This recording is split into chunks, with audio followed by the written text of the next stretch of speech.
Welcome to Tiny Storytime YT channel, where completed and exciting stories are updated daily. Don't forget to subscribe.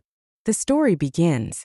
At 16 years old, I was infamous in my class for being the ugly girl. But Ethan mistakenly thought I was the school beauty and began an online relationship with me that lasted 2 years. It wasn't until the day we met in person that he realized he had added the wrong WeChat contact. Feeling humiliated, he bullied me for 3 years, which led to my failure in the college entrance exams. Years later, his career and love life flourished, while I, trying to persevere, met a tragic end. When I opened my eyes again, I found myself back at 16 years old, the very day we had planned to meet in person. I remember dying. It was on a cold winter night in a dingy hotel suite. A heavy-set man with a greasy, red face was strangling me, his meaty hands cutting off my breath. Just as I thought everything was about to end, the pain disappeared. Suddenly, I opened my eyes and froze. In front of me were rows upon rows of desks. Looking down, I saw high school textbooks and 2 brand new school uniforms. Around me were familiar faces from my high school days. On the podium, our homeroom teacher, Mr. Carter, was smiling as he introduced himself. But wasn't Mr. Carter already retired? Before I could make sense of the situation, I heard hurried footsteps from the doorway. "Excuse me." My heart skipped a beat. That voice. I turned to look at the door. A tall boy in black clothes stood there, a lazy smirk playing on his lips. His demeanor was nonchalant yet striking. I couldn't hold back a shiver. It was Ethan. My heart pounded uncontrollably, fear and hatred surging through me. My fingers clenched into fists, nails digging into my palms as a sharp pain brought clarity. It wasn't a dream. I had truly been reborn. I was back at 16, on the first day of high school, the day Ethan and I had planned to meet in person. My life spiral of misfortune began with meeting Ethan. When I entered middle school, my body started to develop, and my face became riddled with acne. Boys in class often teased me, worsening my already introverted personality. Over time, I grew more self-conscious and avoided talking to my classmates. At my loneliest, Ethan accidentally added my WeChat instead of a tutor's. When he realized the mistake, he didn't delete me but instead offered to be friends. I agreed because, at the time, I was too lonely to refuse. We ended up in an online relationship that lasted 2 years. In our final year of middle school, Ethan proposed we meet in person. The idea terrified me. I wanted to see him but feared he'd reject me for my looks. Sensing my hesitation, he sent a message that would ruin me.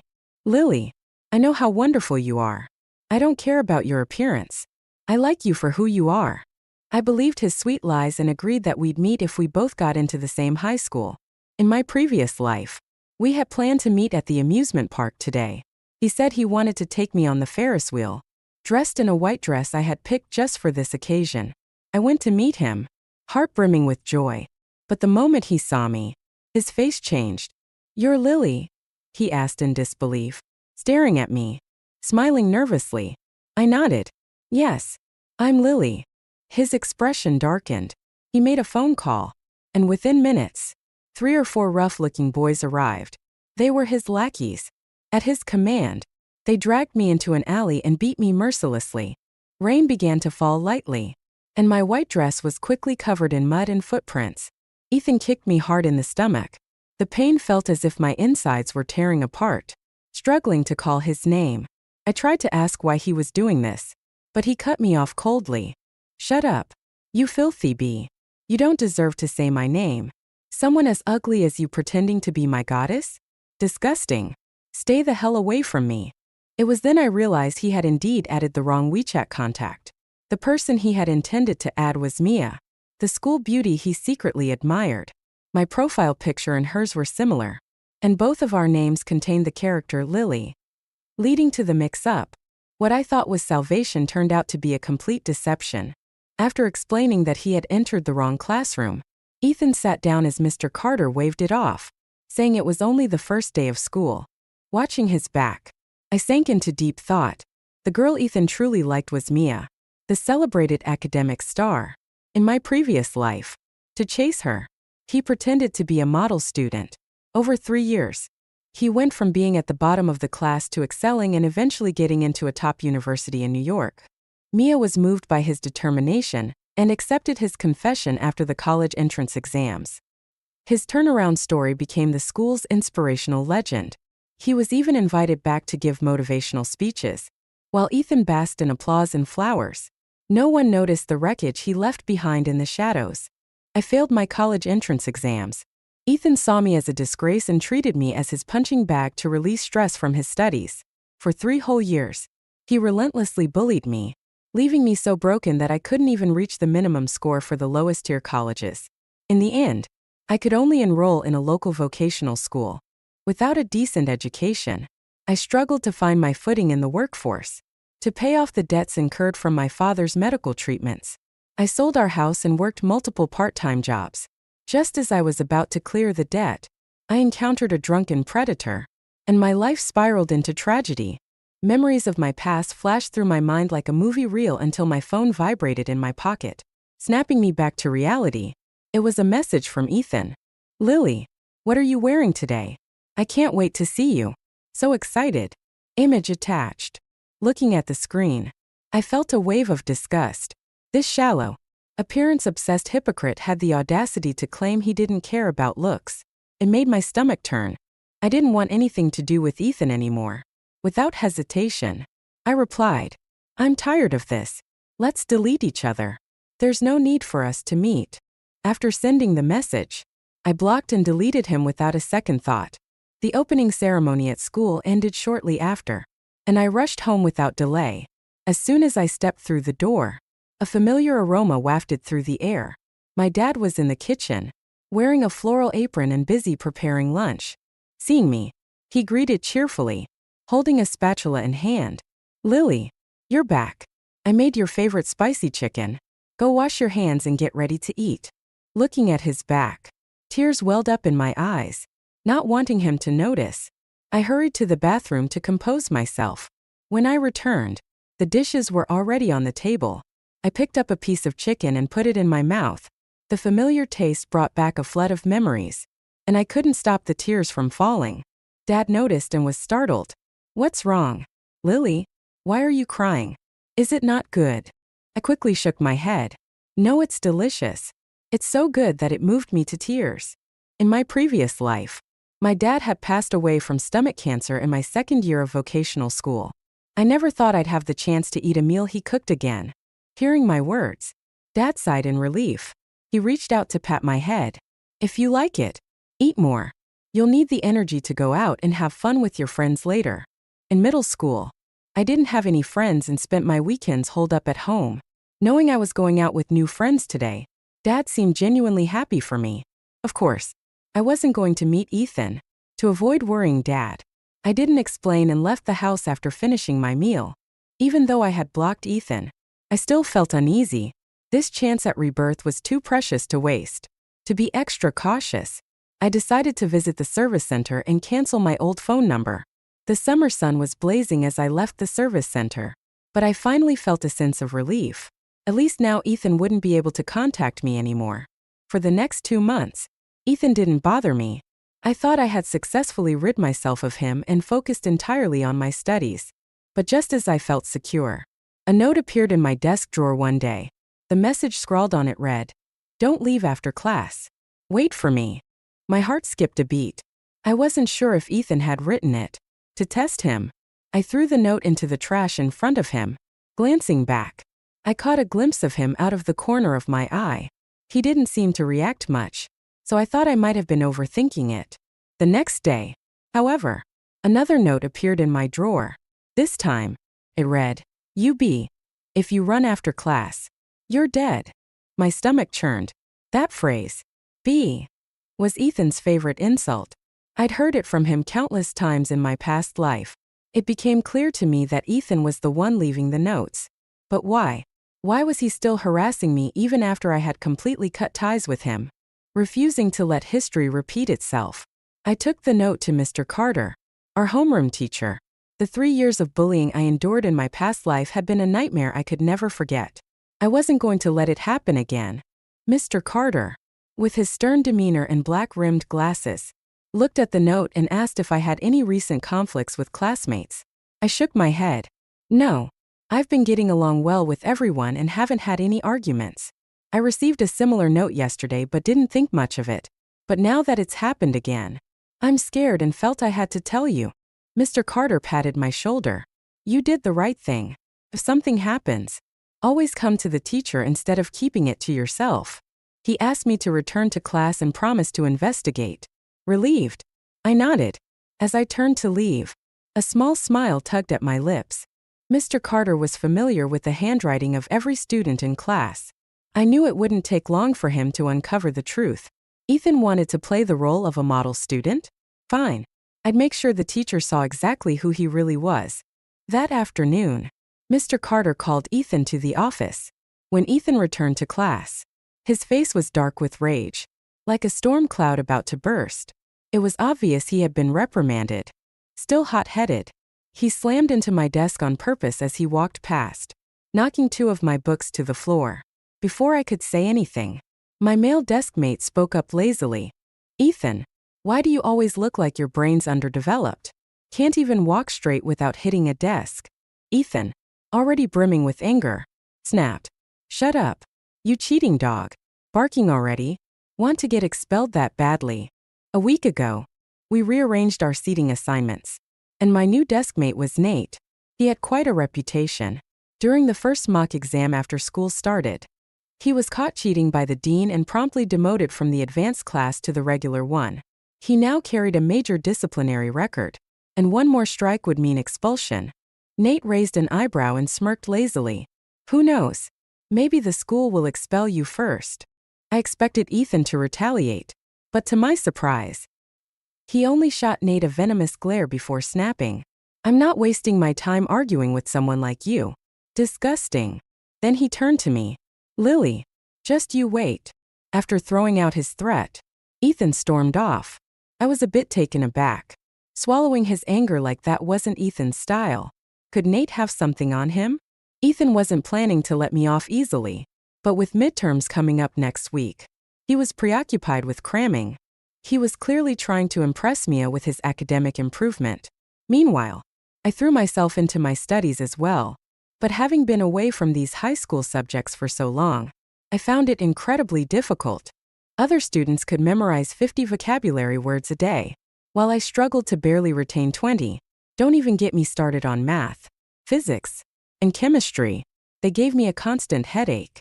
When the midterm results came out, I only did well in Chinese and history. For every other subject, I barely scraped by.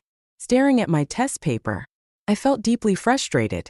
Was I destined to always be a mediocre student, no matter how many chances I got? Out of the corner of my eye, I noticed Nate's score sheet. To my shock, he hadn't passed a single subject.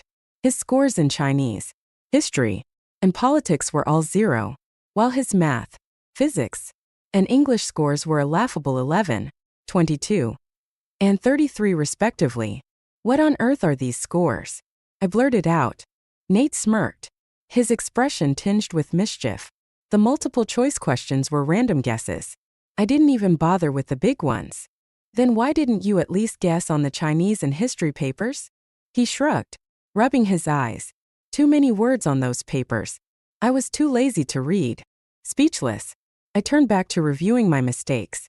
A few minutes later, the class erupted in whispers as a pretty girl with a ponytail stormed into the room. She marched straight to Nate's desk, visibly upset. Nate, why didn't you take the exam seriously? Did you forget what Mr. Zhao told you? If you prove yourself, you could return to the advanced class. Nate leaned back in his chair, exuding nonchalance. Mia, that's your wishful thinking. I never planned to go back. So, this was Mia. I discreetly observed her. She was truly stunning. An oval face, large expressive eyes, fair skin, and jet black hair tied in a ponytail. She looked like the lead in a coming-of-age movie. Her cheeks flushed with emotion as sunlight highlighted her features. No wonder Ethan liked her. If I were him, I'd like her too. Mia and Nate fell into a tense silence. The atmosphere was heavy until Ethan burst into the room, sweaty from the basketball court. Mia, look, I passed every subject this time. Isn't that amazing? His eyes were brimming with tenderness when he looked at her. But the moment his gaze shifted to me and Nate, that warmth turned into open disdain. Mia, don't be so kind-hearted. Nate's just hopeless. And Lily? She's like a toad trying to climb up to heaven. Just looking at her makes me feel dirty. As he spoke, he reached for Mia's hand, attempting to pull her away. But Mia brushed him off with a swift motion, ignoring him entirely. Her eyes stayed on Nate. Nate, are you really planning to throw your future away? Nate didn't even look up, scoffing. What does that have to do with you? Mia bit her lip in frustration, her voice shaking as she replied. Fine. If I ever meddle in your business again, I'll be a dog. She spun on her heels and stormed out, with Ethan trailing behind her, awkwardly trying to console her. Watching the scene unfold, thought struck me. Ethan still hadn't won Mia over. I began finding opportunities to get closer to Mia. While she was cautious around boys, she was warm and friendly toward girls. Before long, we became friends. One weekend, I invited her to a bookstore to buy study guides. During our conversation, I learned more about Nate's situation. Mia's father and Nate's father were colleagues. The two of them had been classmates from elementary school through middle school. Both excelling academically, it was only natural for them to end up in the advanced class at our high school. However, shortly after the school year started, Nate's parents divorced. His father didn't want custody, and his mother, who worked in biotech research and spent most of her time in Germany, was hardly able to care for him. The divorce hit Nate hard, and he gave up on himself entirely. Even when accused of cheating, he didn't bother to defend himself. I felt a pang of regret. High school was such a crucial time. How could his parents choose to divorce now? Mia's expression darkened, and after a moment's hesitation, she spoke in a lowered voice. I heard from my mom that Mr. Yi was involved with another woman. She got pregnant and demanded a proper status. Mia reached out and held my hand. Nate's a very important friend to me. I can't just stand by and watch him ruin his future. Lily, I know this is asking a lot, but could you help me talk to him? He tilted his head slightly. His watery eyes filled with concern. Such a kind-hearted girl, I thought bitterly, would one day end up as Ethan's wife. Just imagining that possibility made me feel unsettled. So I smiled at her and said gently, "Don't say that. Nate is also my classmate, and helping each other is what classmates should do. Besides, I have a favor to ask of you too." "What is it?" Mia asked curiously. "Stay away from Ethan," I replied firmly. "He's no good. In my past life, his father ruined me for 3 years. In this life, I'll ruin his marriage. An eye for an eye." Mia readily agreed, clearly exasperated with Ethan's persistence. Hearing me criticize his character only deepened her dislike.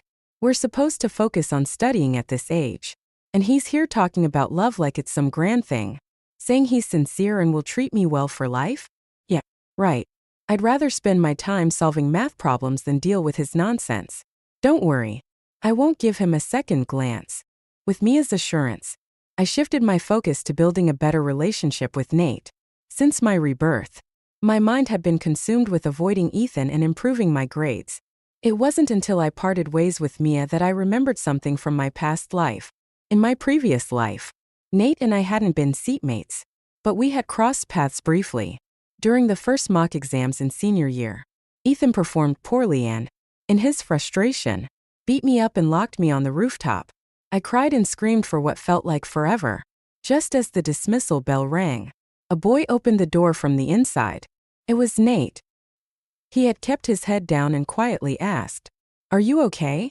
At the time, I had been too focused on not wanting anyone to see me in my disheveled state. I mumbled a quick thank you and ran off. But as I exited the school building, a shadow suddenly fell from above. There was a loud crash, followed by a pool of blood. Nate had jumped. No one ever understood why a so-called slacker like him would choose to end his life. But now, I thought I knew. He felt useless, unneeded, and without purpose. No one wants to be an island. When someone feels entirely abandoned, their downfall becomes inevitable. This time, I decided to ensure that Nate felt needed. I approached him, feigning desperation, and begged him to tutor me.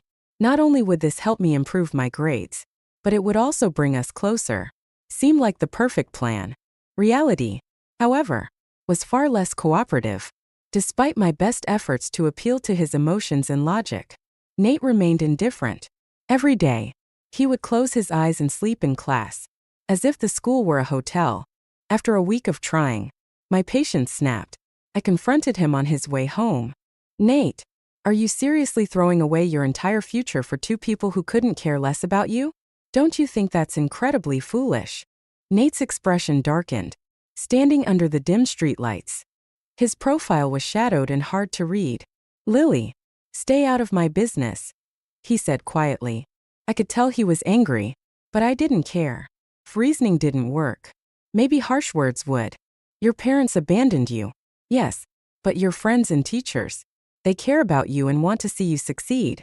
Why do you only see the people who don't care, while ignoring those who do? He didn't respond. I sighed and stood closer to him. Nate, no matter what, you shouldn't give up on studying.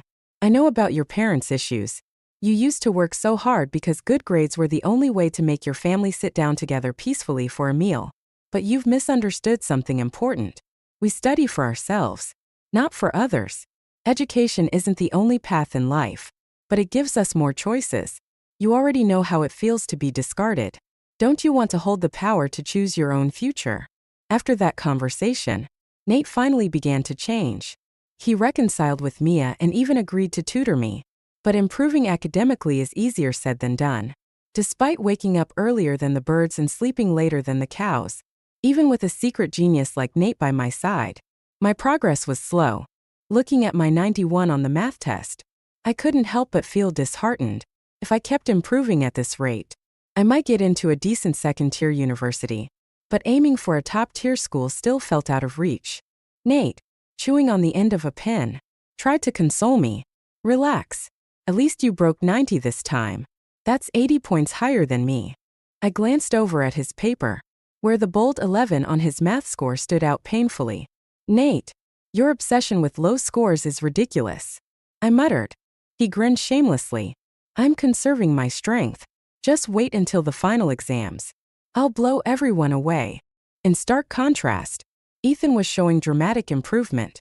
Originally admitted to this school through his family's connections and a hefty donation, he had been spurred into action after Mia rejected his confession, citing his poor academic performance.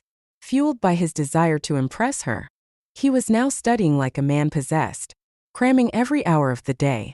This time, he broke into the top 100 of the grade rankings, a big step closer to Mia, who consistently placed in the top 3. People couldn't help but marvel at the power of love. But as they say, a leopard can't change its spots. No sooner had Ethan tasted success than he heard rumors about my growing friendship with Mia. Eager to cause trouble, he came looking for me. He snatched my test paper out of my hands and loudly announced, "Wow, only 91 points? Lily, with a brain like yours, what's the point of all this early rising and late studying? You'd be better off joining your deskmate for a nap." The class burst into laughter. I simply smiled and said, "Getting into the top 100 has already gone to your head? Mia's in the top 3. Isn't she? You've got a long way to go." Ethan. His face turned red with anger, and he jabbed a finger in my face. "You be." I knew it was Ethan spreading lies about me to Mia, which was why she wouldn't pay him any attention. "Don't think I'll hold back just because you're a girl," he sneered, raising his hand as if to hit me. He had always been this uncivilized. Otherwise, in my previous life, he wouldn't have used me as his personal punching bag for 3 years. Seeing his hand rise, I instinctively raised my own to block his punch. A few seconds passed, but his fist didn't hit me. Instead, Nate had stepped in, grabbing Ethan's wrist mid-air. "Hitting a girl now? Where's your shame?" Ethan exaggerated his shock, mocking, "Are you kidding me? Cheating scum like her doesn't even count as a girl. She's more like a toad." The words were cutting, but it was clear Ethan meant every one of them. In his eyes, only girls as beautiful as Mia deserved to be treated as such. Everyone else was just a dinosaur or a toad. Nate dropped his usual lazy demeanor, his voice turning cold and precise. "You think it's impressive to judge people based on their looks? You're nothing but shallow and vulgar. Mia despises men like you. Even if every man in the world disappeared, she still wouldn't choose you. Ethan's face flushed with rage. You son of a... he shouted, swinging his fist at Nate. Nate didn't back down, and the two of them started fighting in the classroom. The other students tried to intervene, but they couldn't separate them. Eventually, a teacher arrived and broke them apart. As was standard for fights, parents were called. Nate's parents didn't show up, but Ethan's mother arrived quickly. The moment she saw her son's bruised lip, she didn't hesitate to demand the school expel Nate. Mr. Carter, my son would never start a fight. It's clearly that delinquent's fault. Look at what he's done to my boy's face. And I heard he's cheated on exams before, too. A student with such terrible morals has no place at this school. I glanced at Ethan, immediately understanding the malice in his eyes. He had planned this all along. He knew Nate already had a disciplinary record, and another infraction would mean automatic expulsion. That's why he had provoked the fight. I stepped forward, interrupting Mrs. Davis. Ma'am, are you sure it was Nate who started the fight? I was there.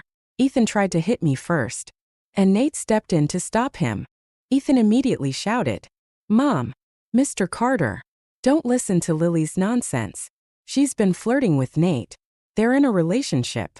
In a high school setting, the phrase dating was a sensitive topic. The moment Mr. Carter heard it, his expression turned serious. Lily, Nate, is there any truth to this?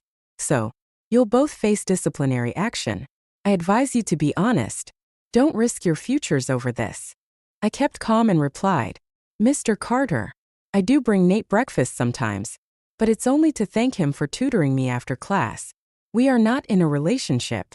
Seeing my confident demeanor and recalling my recent improvement in grades, Mr. Carter's expression softened. Ethan, however, scoffed loudly. Nate tutoring you? Lily, at least try to make your lies believable. Nate's at the bottom of the class. How could he possibly tutor anyone? You're obviously lying to cover up your relationship. I mouthed an apology to Nate before pulling out a USB drive from my pocket. Mr. Carter, I have something to report as well. I'd like to expose Ethan for framing Nate during the mock exam earlier this semester. Nate didn't cheat. Ethan slipped the cheat sheet into Nate's pocket during the test. The room went silent as everyone turned to look at Ethan. His face turned pale, and he stammered, Lily, what nonsense are you spouting? We're talking about your relationship with Nate. And now you're trying to change the subject by slandering me. I'm telling the truth. I said coldly. This USB contains footage from the security cameras. Mr. Carter, you can review it for yourself. Ethan's panic was obvious. He growled, You're lying. How can we trust what's on a random USB? This is just you trying to frame me. I ignored him and handed the USB to Mr. Carter, explaining, Mia and I retrieved this footage from the security office 2 weeks ago. Every classroom is equipped with cameras, but because Nate didn't defend himself back then, no one thought to check. If we hadn't acted quickly, the footage would have been overwritten. Just as Mr. Carter reached for the USB, Ethan lunged forward, grabbed it, and hurled it out the open window. The office faced the construction site for a new building, and the tiny USB disappeared into the rubble below. If Nate didn't cheat, why didn't he speak up at the time? Ethan shouted, his voice dripping with feigned indignation. And now you're using some fake USB to accuse me? What a joke. I immediately felt a wave of anger toward Ethan. He looked smug, his lips curling into a satisfied smirk as if daring me to stop him. The heat in my chest burned hotter. But before I could react, Nate stepped forward calmly and said, Ethan, do you really think destroying the evidence solves everything? Lily's right. You framed me during that test. Ethan raised an eyebrow, sneering. Don't spout nonsense. Why would I go out of my way to frame you? I don't even have a reason to target you. You do. A sharp, clear voice rang out from the doorway. Mia had arrived, and I silently breathed a sigh of relief. While Nate and Ethan were fighting in the classroom earlier, I had secretly asked the class monitor to find Mia and bring her here. Mia walked straight to Mr. Carter, slamming a letter onto his desk. Mr. Carter, Ethan framed Nate because of me. Since the beginning of the semester, Ethan has been pestering me to be his girlfriend. Nate and I live in the same neighborhood, and we used to walk to and from school together.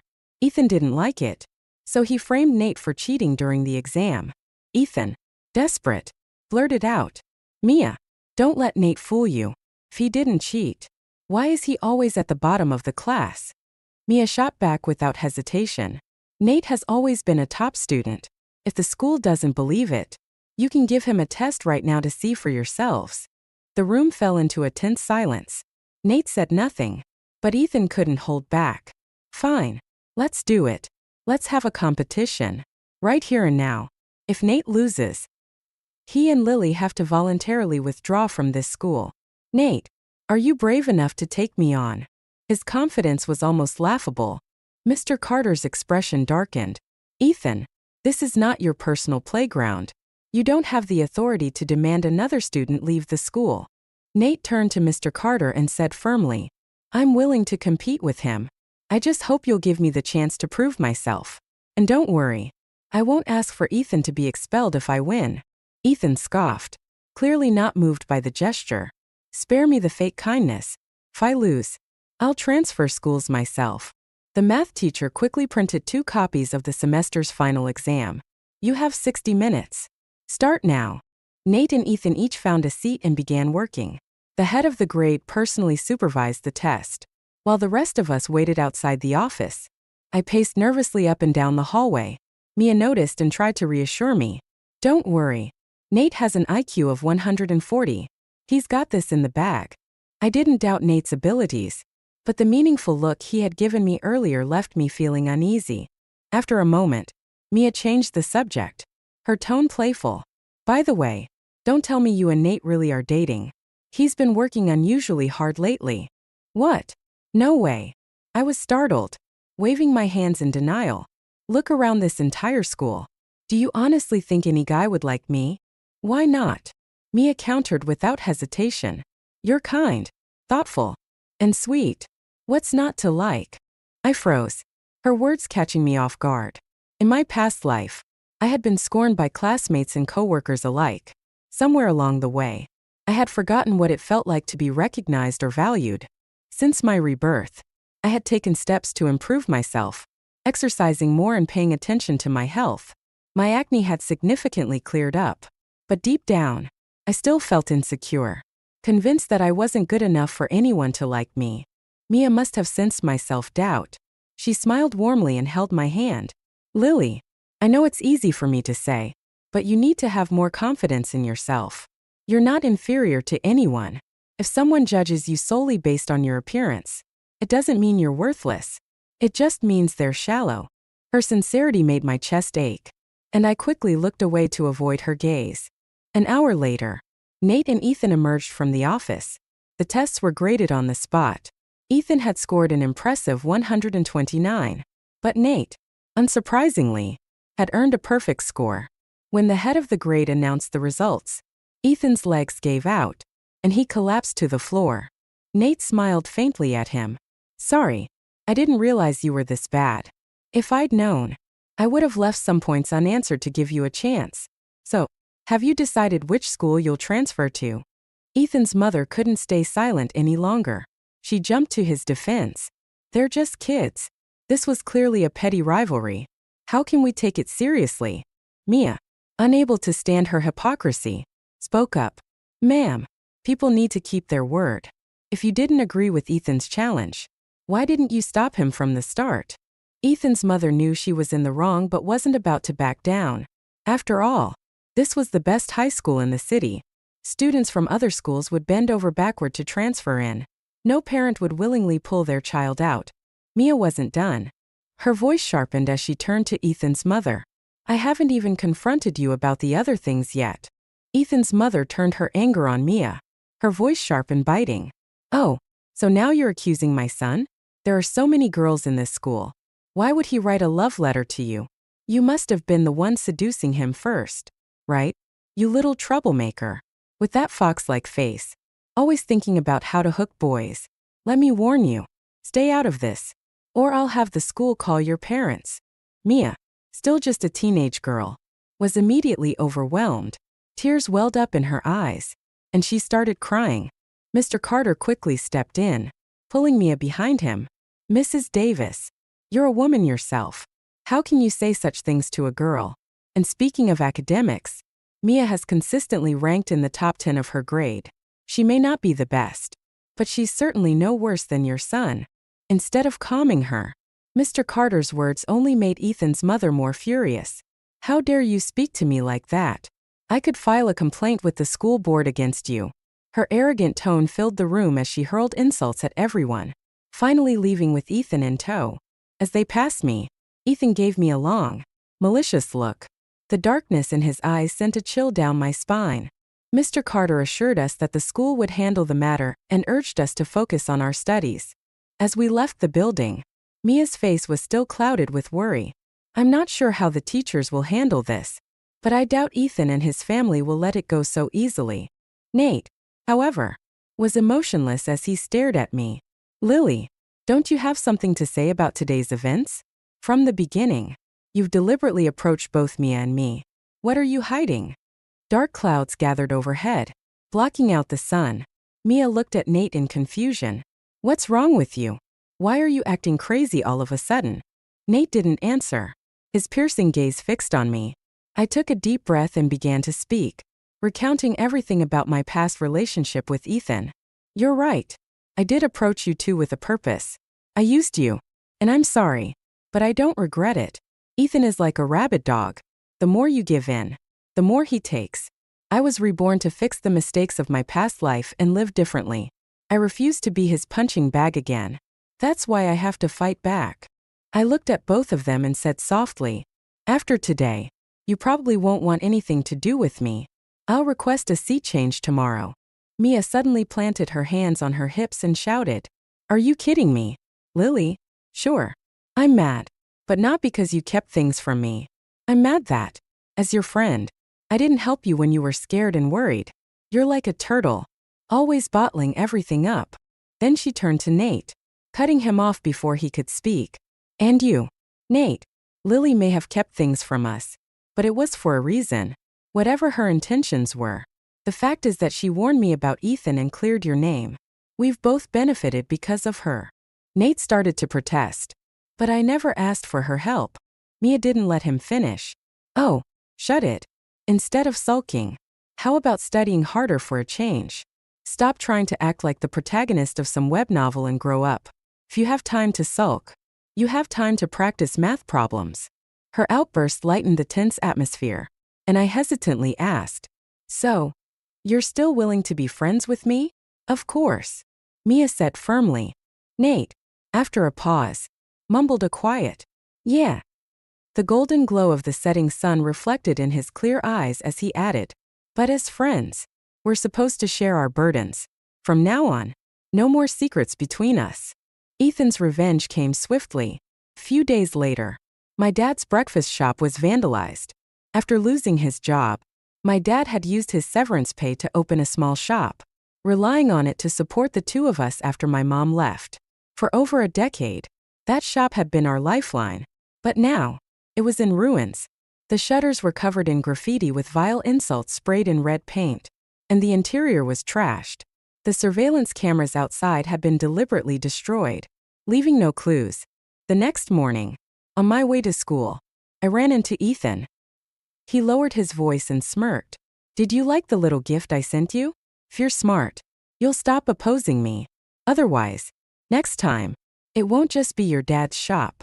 He walked away before I could respond, his carefree stride enraging me. My hands clenched into fists as I glared at his retreating figure. How dare he involve my family? When Mia found out what had happened, she was furious. She stormed off, determined to confront Ethan. But Nate grabbed her arm to stop her. Calm down, he said. My friend was bullied, and you're telling me to calm down. Mia snapped, her eyes blazing as she glared at him. Let me ask you one thing. Was what he did humanly decent? Doesn't he deserve a beating? He does, Nate admitted. But we don't have any proof right now. Nate's right, I said quietly. I exhaled slowly, steadying myself.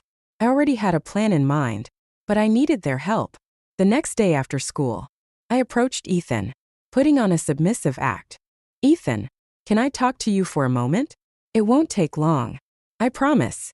Ethan seeing the pleading look on my face, smirked with satisfaction and followed me to the wooded area behind the school building.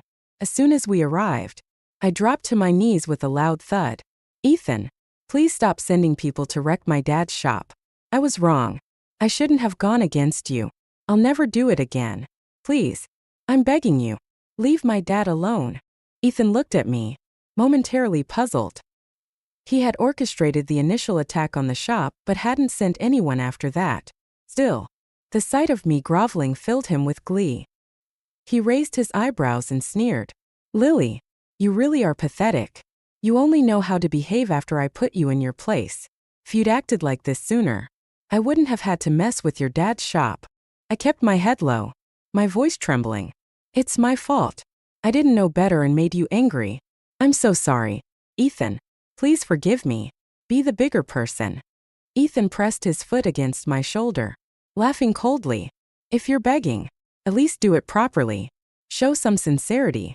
I stiffened, pretending to hesitate before bowing my head 3 times, my voice cracking as I begged. Please, show mercy. Let my dad go. Tears streamed down my face as I spoke, and Ethan was clearly pleased with the performance. Not bad, he said. From now on, you're my obedient little pet. Whatever I tell you to do, you do it. Got it? I nodded submissively. Satisfied, Ethan kicked me to the ground and walked away, whistling as if nothing had happened. As soon as he was gone, Nate and Mia emerged from their hiding spot nearby. Mia rushed to me, pulling tissues from her bag to wipe the dirt off my face. Lily, are you hurt? I shook my head and got to my feet. Don't worry. I'm fine. Did you record everything? Nate nodded. Got it all. I even used a professional camera from home. The footage is crystal clear. Audio and all. Hearing that, I allowed myself a small smile. Everything that had just happened was part of a plan I had orchestrated to get Ethan to admit on camera that he had ordered the attack on my dad's shop. But this was just the first step. Ethan's days of unchecked cruelty were numbered. After that day, I became the most obedient presence around Ethan, never fighting back or talking back. I distanced myself from Nate and Mia and barely interacted with anyone else in class.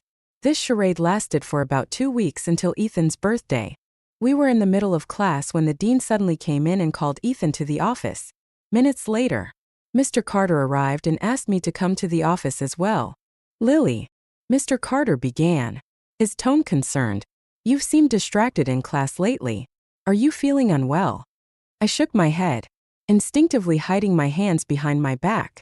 Just the day before, Ethan had beaten me after a failed test, leaving bruises on my arms, but I kept my head down, saying nothing. Mr. Carter sighed. Lily, I need you to be honest with me.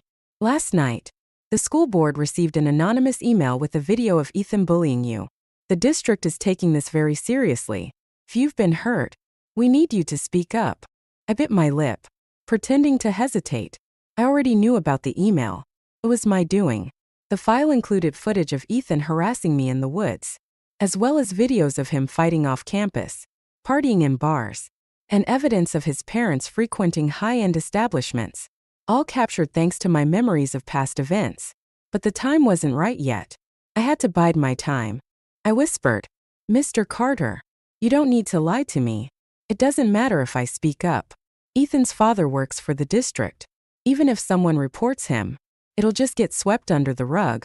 I'm just an ordinary girl. I can't fight him.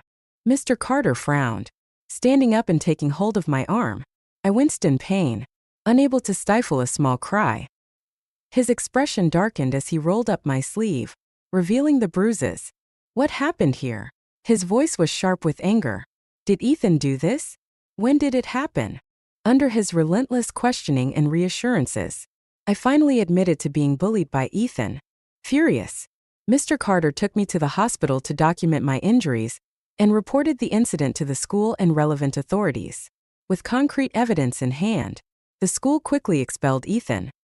His father was also dismissed from his position for covering up Ethan's behavior and abusing his authority.